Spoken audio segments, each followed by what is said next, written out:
সঞ্চালনায় আছি আমি শাহ ফাইজুল কাবির বাদরি। দর্শক, আপনারা জানেন নিয়মিত আমাদের এই অনুষ্ঠান প্রচার হয়ে থাকে, আর এই অনুষ্ঠানটিতে জীবন ঘনিষ্ঠ এবং রমাদান সংশ্লিষ্ট গুরুত্বপূর্ণ বিষয় নিয়ে দেশবরেণ্য আলোচকদ্বয় আমাদের স্টুডিওতে আছেন এবং বিষয়ভিত্তিক আলোকপাত করে থাকেন। আজও তার ব্যত্যয় নয়। আমরা আজ যে বিষয়টুকু নিয়ে আপনাদের সামনে আলোচনা করব, আমাদের আজকের আলোচনার বিষয় সাহরি ও ইফতার এবং তারাবির সালাতের ফজিলত নিয়ে। আর এই গুরুত্বপূর্ণ বিষয়সমূহ নিয়ে আমাদের মেহমানবৃন্দ, তাদের সাথে আপনাদের পরিচয় করিয়ে দিই। প্রথমেই পরিচয় করিয়ে দিব আল্লামা ডক্টর কামাল উদ্দিন আজহারি সাহেব, প্রধান ফকি, চট্টগ্রাম নেসারিয়া কামিল MA মাদ্রাসা। আসসালামু আলাইকুম ওয়া রাহমাতুল্লাহি ওয়া বারাকাতুহু। ওয়ালাইকুম আসসালাম ওয়া রাহমাতুল্লাহ। এবং সবশেষ আপনাদের সাথে পরিচয় করিয়ে দিব মাওলানা মোহাম্মদ শহীদুল ইসলাম চৌধুরী, সম্মানিত আরবি প্রভাষক, চট্টগ্রাম নেসারিয়া কামিল MA মাদ্রাসা। আসসালামু আলাইকুম ওয়া রাহমাতুল্লাহি তাআলা ওয়া বারাকাতুহু। ওয়ালাইকুম আসসালাম ওয়া রাহমাতুল্লাহি ওয়া বারাকাতুহু।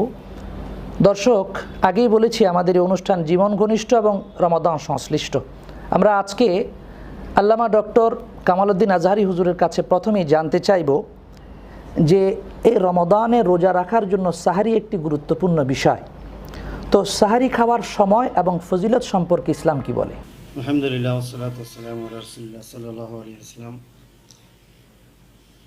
সম্মানিত সঞ্চালক মহোদয় এবং উপস্থিত শ্রদ্ধেয় শেখুল ইসলাম হযরত আল্লামা আলহাজ মাওলানা শহীদুল ইসলাম চৌধুরী এবং দর্শকবৃন্দ, আসসালামু আলাইকুম ওয়া রাহমাতুল্লাহি ওয়া বারাকাতুহু।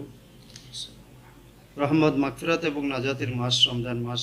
রমজান মাসের সাথে অনেক কিছুই সম্পর্ক রয়েছে। সিয়াম সাধনার মাস। এই মাসে সেহরির মাধ্যমে রোজা শুরু করতে হয় এবং ইফতারের মাধ্যমে রোজা আমরা শেষ করতে হয়। এই সেহরি এবং ইফতার দুটা সম্পর্ক হলো খাবার সাথে। এই খাওয়াটাও একটা ইবাদত, যেহেতু রাসূল করিম সাল্লাল্লাহু আলাইহি ওয়াসাল্লাম নিজে সেহরি ভক্ষণ করেছেন এবং সেহরি খাবার জন্য গুরুত্ব দিয়েছেন এবং বলেছেন তাসাহারু ফাইন্না ফি সুহুরে বারাকাতা। আল্লাহ রসুল হাবিব খুদা সাল্লাল্লাহু আলাইহি ওয়াসাল্লাম ইরশাদ করেছেন যে তোমরা সেহরি খাও, যেহেতু সেহরি খাওয়ার মধ্যে বরকত আছে। যদিও সেহরি খাওয়া ছাড়াই রোজা রাখা সম্ভব হয়, কিন্তু যেহেতু রাসূল করিম সাল্লাল্লাহু আলাইহি ওয়াসাল্লাম এই সেহরি খাওয়ার জন্য নিজে খেয়েছেন এবং সাহাবায়ে কেরামকে উদ্বুদ্ধ করেছেন এবং সেহরি খাওয়ার যে হিকমত এবং ফজিলত সেগুলো হাদিস শরীফের মাধ্যমে বর্ণনা করেছেন। আল্লাহ রসুল হাবিব খুদা সাল্লাল্লাহু আলাইহি ওয়াসাল্লাম বলেছেন, ফসলু মা বাইনা সিয়ামিনা ওয়া সিয়ামে আহলিল কিতাব আকলাতুস সাহুর। হাবিব খুদা সাল্লাল্লাহু আলাইহি ওয়াসাল্লাম ইরশাদ করেছেন যে আমাদের রোজা এবং আহলে কিতাবের রোজা, আহলে কিতাব বলতে ইহুদি এবং নাসারাকে বোঝানো হয়, যেহেতু কোরআন শরীফের মধ্যে আছে যে শুধু মুসলমানদের উপর রোজা ফরজ করা হয় নাই, রোজা আগেও ফরজ ছিল। কামা কুতিবা আলাল লাযিনা মিন কাবলিকুম লাআল্লাকুম তাত্তাকুন। যেভাবে আল্লাহ রাব্বুল ইজ্জত বলেছেন যে কামা কুতিবা আলাল লাযিনা মিন কাবলিকুম। আলাল লাযিনা বলতে আদম আলাইহিস সালাম থেকে ঈসা আলাইহিস সালাম পর্যন্ত যত নবী ছিলেন, প্রত্যেকটা নবীর উম্মতের মধ্যে কোনো না কোনো পর্যায়ে রোজা ফরজ ছিল। তো সুতরাং রোজা এটা মুসলমানদের জন্য নতুন কিছু না। তবে ইহুদি নাসারা বা আগের যারা উম্মত ছিলেন তাদের রোজা এবং মুসলমানদের রোজার মধ্যে পার্থক্য করা হয়েছে সেহরির মাধ্যমে। তো সেহরি খেলে কি হয়? আল্লাহ রাসূলের হাদিস শরীফের মধ্যে বলেছেন সেহরির মধ্যে বরকত রয়েছে। এবং যেহেতু ইহুদি নাসারা রোজা রাখতেন কিন্তু তারা সেহরি খেতেন না, এই সেহরি খাওয়াটা একটা ইবাদত। যেহেতু কুলু ওয়াশরাবু ওয়ালা তুসরিফু, আল্লাহ রাব্বুল ইজ্জত কোরআনুল কারীমের মধ্যে বলেছেন খাওয়ার জন্য। কখন খেতে হবে, কি কখন খেলে সওয়াব হয়, সেই হাদিসের মাধ্যমে রাসূল করিম সাল্লাল্লাহু আলাইহি ওয়াসাল্লাম আমাদেরকে জানিয়ে দিয়েছেন। সেহরি শব্দটা আরবি শব্দ, যেহেতু কোরআন কারীমের মধ্যে আছেন। আল্লাহ রাব্বুল ইজ্জত বলেছেন ওয়াবিল আসহারে হুম ইস্তাগফিরুন। সেহরির সময় আল্লাহর প্রিয় বান্দারা আল্লাহর কাছে ইস্তেগফার করে। সেহরির সময়টা মূলত আমাদের দেশে 12টার পর থেকে সুবে সাদেকের আগ পর্যন্ত যে সময়টা, সেটাকে সেহরির সময় বলা হয় বা সুহুর বলা হয়। এই সময়টা দুটা খাদ্যের সেখানে সমষ্টি হয়। একটা হলো রোজার জন্য সেহরি বা পেটের খাদ্য, শরীরের খাদ্য, আর একটা হলো রুহানি খাদ্য। যে রুহানি খাদ্যটা হলো নামাজ, রোজা, ইবাদত, তাসবিহ, তাহলিল, তাহাজ্জুদের নামাজ, এগুলো। এই সেহরির আরও ফজিলত রয়েছে। হযরত ইবনে ওমর রাদিয়াল্লাহু তাআলা আনহু ক্বালা ক্বালা রাসূলুল্লাহ সাল্লাল্লাহু আলাইহি ওয়াসাল্লাম, আল্লাহ রাসূল বলেন, ইন্নাল্লাহা ওয়া মালাইকাতাহু ইউসাল্লুনা আলাল মুস্তাসহিরিন। ইবনে হিব্বান, সহিহ ইবনে হিব্বানের হাদিস। আল্লাহ রাসূল বলেছেন, যারা সেহরি ভক্ষণ করেন রোজা রাখার নিয়তে, রোজা রাখার উদ্দেশ্যে, আল্লাহ এবং আল্লাহর ফেরেশতারা ওই ব্যক্তির উপর রহমতে কামেলা বর্ষণ করতে থাকেন। তাহলে যারা সেহরি খাওয়াটা রাসূল পাক সাল্লাল্লাহু আলাইহি ওয়াসাল্লামের সুন্নত এবং এটা একটা ইবাদত। যারা ইচ্ছা করে সেহরি না খায় তাহলে এটা একটা সুন্নতের বিপরীত আমল হয়। হ্যাঁ, আমাদের দেশে কিছুটা সমস্যা হয়, বেশি যারা আরবি সম্পর্কে যাদের আইডিয়া নেই তারা অনেক সময় একটা দ্বিধাদ্বন্দ্বের মধ্যে পড়ে। জিজ্ঞেস করলে, ভাই রোজা রেখেছেন? বলে, ভাই আমি রোজা রাখতে পারি না, যেহেতু আমি সেহরি খাইতে পারি না। এখানে একটা আমাদের দেশে যে ভুল, মানে মানুষের মধ্যে বুঝাবুঝির একটা সেহরি যদি কেউ খাইতে না পারে তাহলে সেই রোজার কোনো অসুবিধা হবে না। তবে সেহরি খেলে রাসূল পাকের একটা সুন্নত আদায় হয় এবং সাথে সাথে আরও যে সেহরিটা যে ফজিলত সেটা হযরত ইরবাদ ইবনে সারিয়া রাদিয়াল্লাহু তাআলা একটা হাদিস শরীফের মধ্যে পাওয়া যায়। ক্বালা দাআনি রাসূলুল্লাহ সাল্লাল্লাহু আলাইহি ওয়াসাল্লাম ইলা সুহুর, যে হযরত ইরবাদ বিন সারিয়া রাদিয়াল্লাহু তাআলা আনহু বলেন যে রাসূল করিম সাল্লাল্লাহু আলাইহি ওয়াসাল্লাম আমাকে সেহরির জন্য ডেকেছেন এবং ক্বালা হালুম্মা ইলাল গিযাইল মুবারাক, যে তুমি মুবারক খাদ্যের জন্য আসো। ওই খাদ্যটা মুবারক কেন? আপনি সেহরি কম খান অথবা বেশি খান, সামান্য সেহরি খাওয়ার কারণে পরবর্তী যেই পুরা দিনটা আমরা রোজাদারের কোনো অসুবিধা হয়নি। কারণ ওই সেহরি খাওয়ার মাধ্যমে রোজাদারের ওই পরবর্তী দিনের যে না খাওয়ার একটা বা উপোস থাকার যে একটা মানে সহযোগিতা হয়, এটা অন্য হাদিস শরীফের মধ্যে বলেছেন। আল্লাহ রসুল বলেছেন হাদিসে পাকের মধ্যে, ইবনে মাজাহ শরীফের মধ্যে, ইস্তাঈনু বিতাআমিস সাহর আলা সিয়ামিন নাহার ওয়াল কাইলুলা আলা কিয়ামিল লাইল। আল্লাহ রসুল বলেছেন, তোমরা সেহরির মাধ্যমে পরবর্তী দিনের রোজার জন্য ইস্তাঈনু সাহায্য প্রার্থনা করো।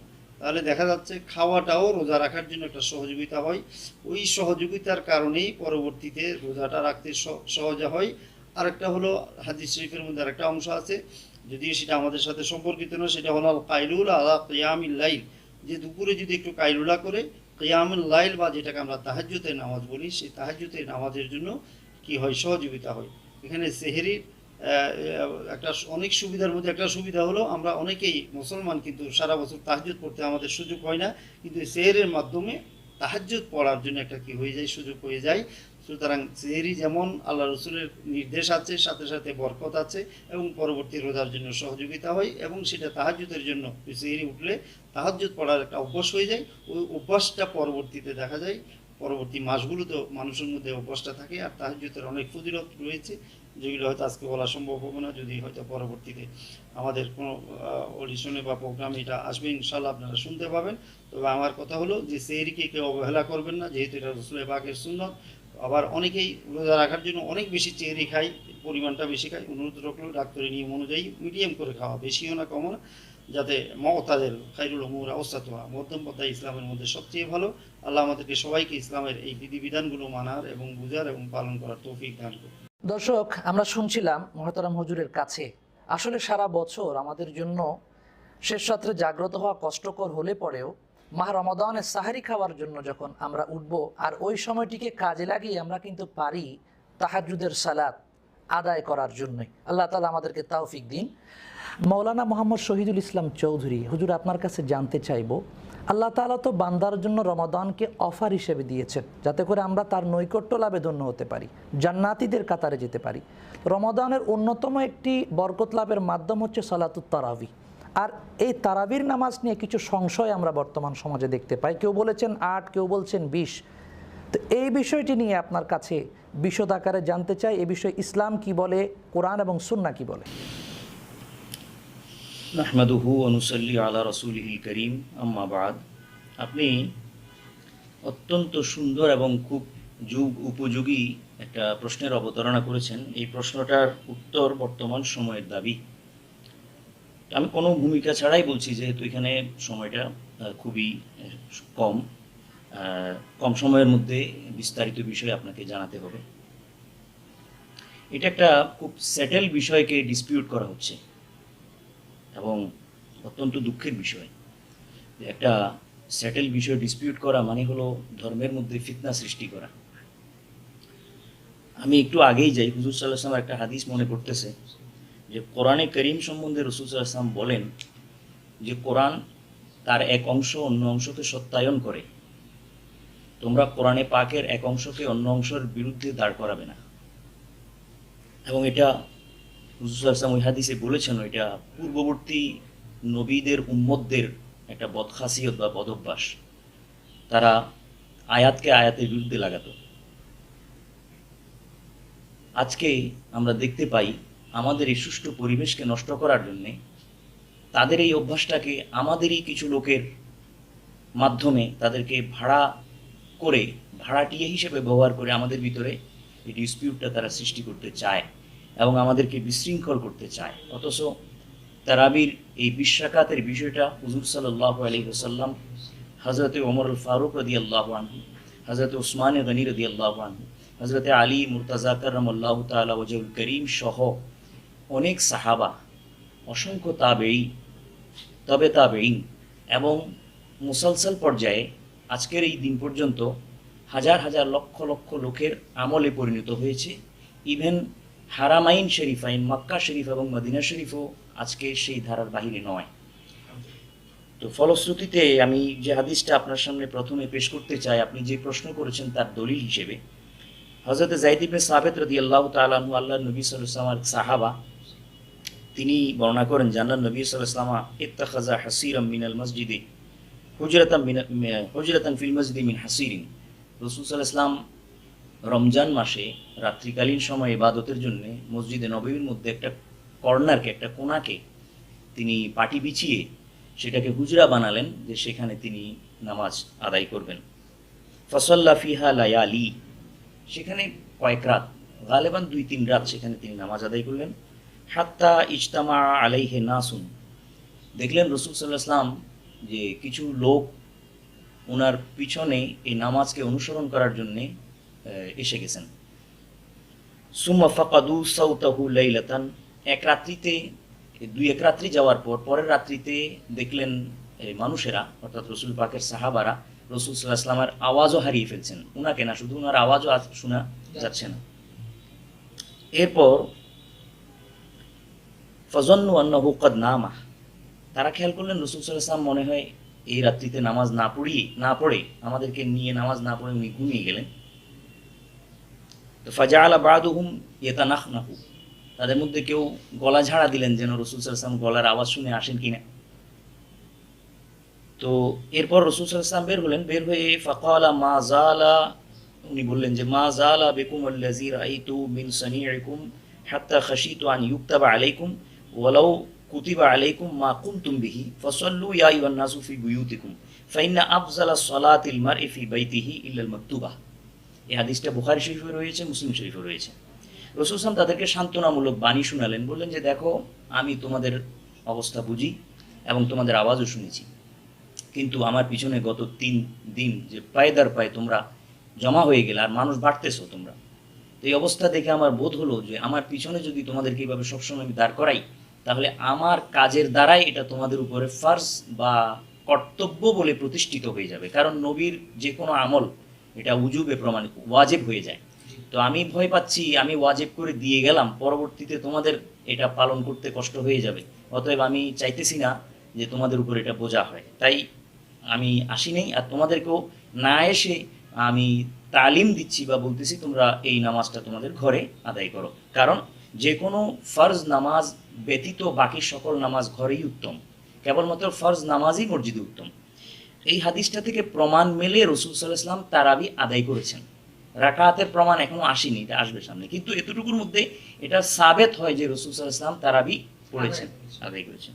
এরপর আসেন হযরত ইবনে আব্বাস রাদিয়াল্লাহু তাআলা আনহু থেকে একটা হাদিস রওয়ায়াত রয়েছে, যেটা ইমাম ইবনে হাজার আসকালানী রাহমাতুল্লাহ আলাইহি তার তালখিসুল হাবির, বিখ্যাত কিতাব তালখিসুল হাবিরের মধ্যে উল্লেখ করেছেন, জিলদ 2 21 নম্বর পৃষ্ঠা। তো উনি ইরশাদ করছেন যে আল্লাহর নবী সাল্লাল্লাহু আলাইহি ওয়াসাল্লাম ইউসাল্লি বিন-নাসি 20 রাকাতান লাইলাতাইন ফালাম্মা কানা মিনাল লাইলাতি الثالثة اجتمع الناس فلم يخرج إليهم ثم قال মিনাল গাদে খাশিতু আন তুফতারাদা আলাইকুম ফালা তুতিকুহা। রাসূল সাল্লাল্লাহু আলাইহি ওয়াসাল্লাম বলেন যে দেখো, হযরত রাসূল সাল্লাল্লাহু আলাইহি ওয়াসাল্লাম মানুষদেরকে নিয়ে অর্থাৎ সাহাবাদেরকে নিয়ে 20 রাকাত আদায় করেছেন। এই হাদিসে রাকাত আইডেন্টিফাই হয়ে যাচ্ছে। আগের হাদিসটাকে এই হাদিস ব্যাখ্যা করছে, হাদিসকে ব্যাখ্যা করে। হাদিস এই নয় যে হাদিসের বিরুদ্ধে হাদিসকে লাগিয়ে দেওয়া যাবে। এটা ইয়াহুদি নাসারাদের অভ্যাস, যে অভ্যাসের কারণে বা যে অভ্যাসটাকে আমাদের ভিতরে আজ ঢুকিয়ে দেওয়ার কারণে আজ তারাবি বা এ জাতীয় আরো অনেক আমল প্রশ্নবিদ্ধ হয়েছে। কেউ বলছে 20, কেউ বলছে 8, আবার কেউ বিতরের ক্ষেত্রেও এই সমস্যা বোধ করছে, নানান ধরনের। এটা আসলে আমাদের অভ্যাস ছিল না, এটা ধার করা হয়েছে, আমদানি করা হয়েছে। এটা ইয়াহুদ ও নাসারার অভ্যাস।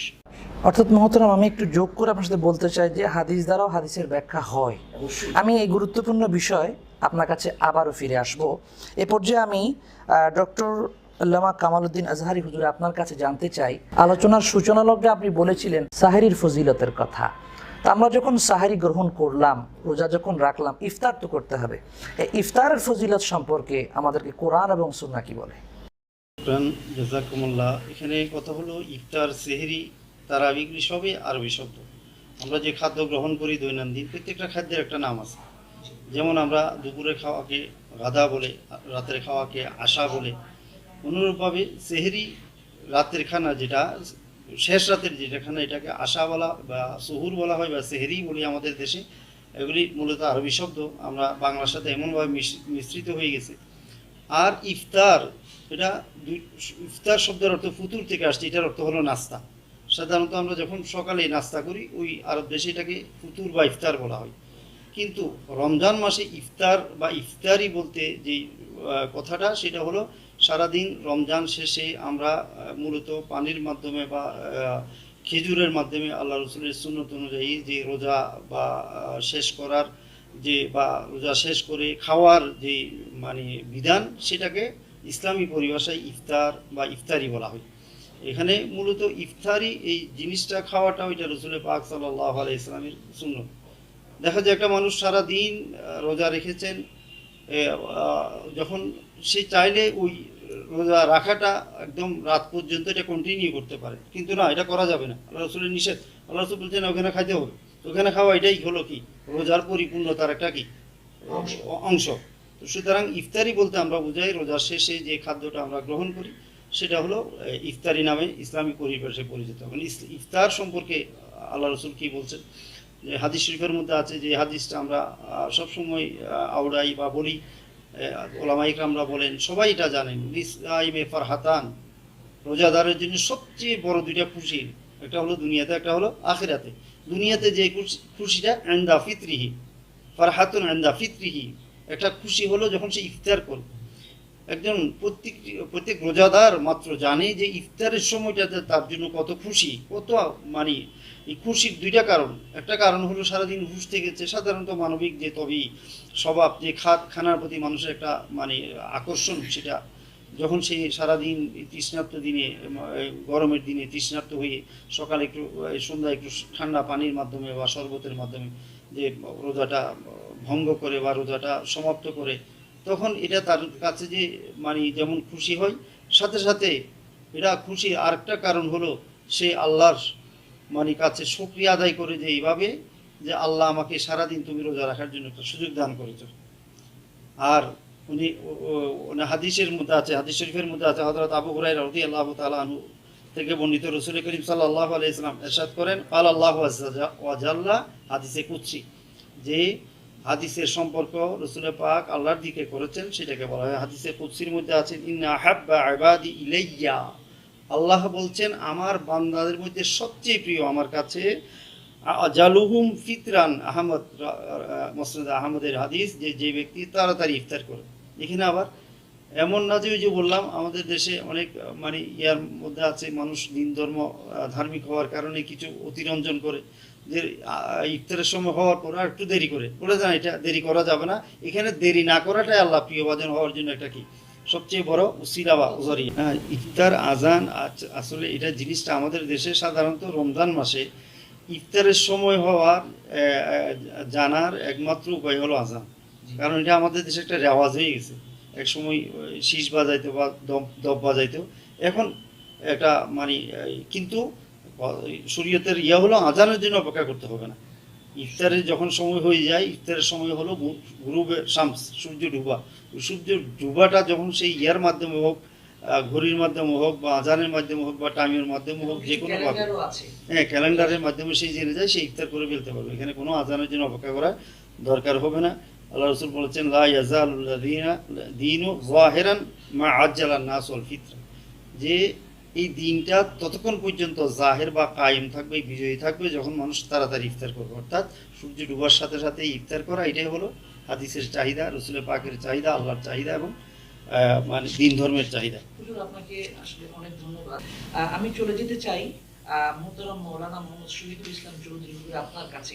আপনি আলোচনার সূচনায় বলেছিলেন যে রসুলের পাক কিছু কিছু সময় সালাতুত তারাবি আদায় করেছেন। পরবর্তী হাদিসের উদ্ধৃতি দিতে গিয়ে আপনি বলছিলেন রাকাত সংখ্যা। জি, শেষ করুন। জি, আমি যেমনটি বলছিলাম, যে হাদিসের অবতারণা করছিলাম, আমার শ্রদ্ধাভাজন হজরত মৌলানা আদ-দক্তুর মোহাম্মদ কামাল উদ্দিন আল আজহারি সাহেবের কথার পূর্বেই আমি ওনার কথা খুব মনোযোগ দিয়ে শুনছিলাম, কিন্তু আমার কথার প্রতিও খেয়াল ছিল আমার। তো দেখুন, এই হাদিসে রসুল সাল্লাল্লাহু আলাইহি ওয়াসাল্লাম সাহাবাদেরকে নিয়ে 2 রাত 20 রাকাত নামাজ আদায় করে তৃতীয় দিনে যখন সাহাবাদের উপস্থিতি খুব বেশি দেখলেন, হুজুম হয়ে গেল, তখন তিনি আর আসলেন না এবং সাহাবাদেরকে বললেন যে খশিতু, আমি ভয় পাচ্ছি, তুফতারাদা আলাইকুম, আমার এই মুসলসাল ধারাবাহিক উপস্থিতিতে আল্লাহ তাআলা না জানি এটা ফরজের আয়াত নাজেল করে তোমাদের জন্য কর্তব্য করে দেন, আর ফালা তুতিকু, সেক্ষেত্রে তোমরা এটা নাও পারতে পারো। তো তোমাদের জন্য আমি সহজ করতে চাই, এজন্য আমি এটা আর করিনি। এর দ্বারাই রসুল সাল্লাল্লাহু আলাইহি ওয়াসাল্লামের পক্ষ থেকে তারাবি আদায়ের প্রমাণও মিলে যায়, সাথে সাথে রাকাত সংখ্যাও নির্ধারিত হয়ে যায়, আর তা হলো 20। পরবর্তীতে হযরত ওমর ফারুক কি করেছেন? ওমর ফারুকের কাজ কি ছিল? তিনি কি তারাবি প্রবর্তন করেছেন, নাকি তারাবিকে জামাতের মাধ্যমে একজন কারির পিছনে সকলকে একসাথ করে দিয়েছেন? এই বিষয়ে আমাদের বুঝতে হবে। অনেকে মনে করে যে এটা উনি নিজেই মৌজেদ বা উনি নিজেই এটার প্রবর্তক। নয়, আমি এর আগেই প্রমাণ করার চেষ্টা করেছি এবং প্রমাণ করছি যে হযরত রাসূল সাল্লাল্লাহু আলাইহি ওয়াসাল্লামই তারাবি পড়েছেন, সাহাবাদেরকে নিয়ে পড়েছেন। ইভেন একটা হাদিস এরকম পাই যে হযরত উবাই ইবনে কাব রাদিয়াল্লাহু তাআলা আনহু কিছু আল্লাহর নবীর সাহাবাদেরকে নিয়ে রসুল পাকের জামানায় এক জায়গায় নামাজ আদায় করতেছিলেন। হুজুর সাল্লাল্লাহু আলাইহি ওয়াসাল্লাম রাত্রিকালীন সময় বের হলেন, বের হয়ে দেখেন তারা নামাজ আদায় করতেছেন। আরেকজনকে জিজ্ঞেস করেন যে এটা কি হচ্ছে? তখন উনি বললেন যে হুজুর, এখানে কিছু আপনার সাহাবা যাদের কোরআন আসে না, ভালো কোরআন তেলাওয়াত তাদের মুখে আসে না, তাই উবাই ইবনে কাব তিনি ভালো কেরাত পাঠ করতে পারেন, তাই তাকে ইমাম বানিয়ে তারা তার পিছনে দাঁড়িয়ে নামাজের মধ্যে কোরআন তেলাওয়াত শুনছেন আর নামাজ আদায় করতেছেন। রাসূল সাল্লাল্লাহু আলাইহি ওয়াসাল্লাম তাদেরকে দেখে বললেন, কদ আহসানু, তারা উত্তম কাজ করেছে। এর দ্বারাই বোঝা যায় তারাবি জামাত সহকারে সাহাবাদের জন্য পড়াকেও রাসূল সাল্লাল্লাহু আলাইহি ওয়াসাল্লাম এটা অনুমোদন দিয়ে গেছেন, হাদিসে তাকরীরি যাকে বলা হয়। এরপর হযরত ওমর ফারুক রাদিয়াল্লাহু তাআলা আনহু এসে উনি উনার সময়ে এটাকে হযরত উবাই ইবনে কাবের কে নেতৃত্ব স্থানে বসিয়ে অন্য সকল মানুষকে উনার পিছনে ইক্তেদা করার জন্য বললেন। সেই থেকে তারাবি জামাত সহকারে 20 রাকাত, এবং ওই হাদিসগুলোতে রওয়ায়াত রয়েছে যে কানা আন-নাসু ফি জামানে ওমর রাদিয়াল্লাহু তাআলা আনহু ইউসাল্লুনা ফিল মসজিদে 20 রাকাআহ, যে 20 রাকাতে হযরত ওমর ফারুকের আমলে এটা সবাই আদায় করতেন। এখানে একটা ইন্টারেস্টিং বিষয় আমি খুব সংক্ষেপে বলতে চাই যে উবাই ইবনে কাব যখন তাকে যখন দায়িত্ব দিচ্ছিলেন ওমর ফারুক রাদিয়াল্লাহু তাআলা আনহু, তো তিনি একটা কথা বলেছিলেন যে হাযা শাইউন লাম ইয়াকুন, যে এটা আপনি কিভাবে করবেন যেটা রাসূল সাল্লাল্লাহু আলাইহি ওয়াসাল্লাম করেননি। তখন তিনি উত্তর দিয়েছেন যে কদ আলিমতু, যে আমি এটা জানি যে রাসূল সাল্লাল্লাহু আলাইহি ওয়াসাল্লাম করেননি, ওয়ালাকিন হাসানুন, বরং এটা উত্তম কাজ। অতএব এর দ্বারাই বোঝা গেল বেদাত উত্তম হতে পারে। অতএব রাসূল সাল্লাল্লাহু আলাইহি ওয়াসাল্লামের ওই কথা এটা আমাদের স্মরণ রাখা উচিত যে আলাইকুম বিসুন্নতি ওয়া সুন্নাতিল খুলাফায়ে রাশিদিন আল মাহদিয়িন, এবং পরবর্তী অংশে আছে আদু আলাইহা বিনাওয়াজিজিকুম ওয়া ফি রাওয়ায়াতিন বিন নওয়াজিজ, যে তোমরা আমি এবং আমার খোলাফায়ে রাশেদার কোনো আমলকে শক্ত করে মজবুত ভাবে, যেভাবে দাঁত দিয়ে কামড়িয়ে ধরতে হয় সেভাবে ধরে রাখো। ইন্ডিভিজুয়ালি আমার সুন্নত তোমাদের উপরে কর্তব্য, আলাদাভাবে স্বতন্ত্রভাবে আমার সাহাবা যারা খোলাফায়ে রাশেদা তাদের কোনো নতুন সৃষ্ট বিষয় যেটা আমি করিনি তারা করেছে, এটাও তোমাদের জন্য সুন্নত। অর্থাৎ আপনার কথা দ্বারা প্রতীয়মান হলো যেটা দ্বীনের জন্য কল্যাণকর, জি যেটা আমাদের জন্য কল্যাণকর এবং আল্লাহ রাব্বুল আলামিনের নৈকট্য লাভের অন্যতম একটা মাধ্যম হয়েছে, অবশ্যই এটাতে আমাদের জন্য বরকত রয়েছে। আসলে সময় একদম স্বল্প, যার কারণে আমরা মুহতারাম আপনাদেরকে সময় দিতে পারছি না বলে দুঃখিত, এবং অনেক ধন্যবাদ জানাচ্ছি সেই সাথে আমাদের আজকের অনুষ্ঠানের পক্ষ থেকে আপনারা কষ্ট করে স্টুডিওতে এসেছেন। দর্শক, এতক্ষণ পর্যন্ত আপনারা দেখলেন বাংলাদেশ আহলুস সুন্নাত ওয়াল জামাত চট্টগ্রাম জেলার উদ্যোগে তোহফায়ে রমাদান অনুষ্ঠান। আজকের এই অনুষ্ঠানে আমরা জানতে পারলাম সাহরি ও ইফতারের ফজিলত এবং সলাতুত তারাবি যে 20 রাকাত আমার রসুল আরবি তিনি আদায় করেছেন, সাহাবা একরাম আদায় করছেন, আমরাও সেই পথে ধাবিত হব। আল্লাহ তাআলা আমাদেরকে তৌফিক দান করুন। আজ এখানে শেষ করছি, দেখা হবে আগামী পর্বে। সে পর্যন্ত ভালো থাকুন, সুস্থ থাকুন, নিরাপদে থাকুন। আসসালামু আলাইকুম ওয়া রাহমাতুল্লাহি তাআলা ওয়া বারাকাতুহু।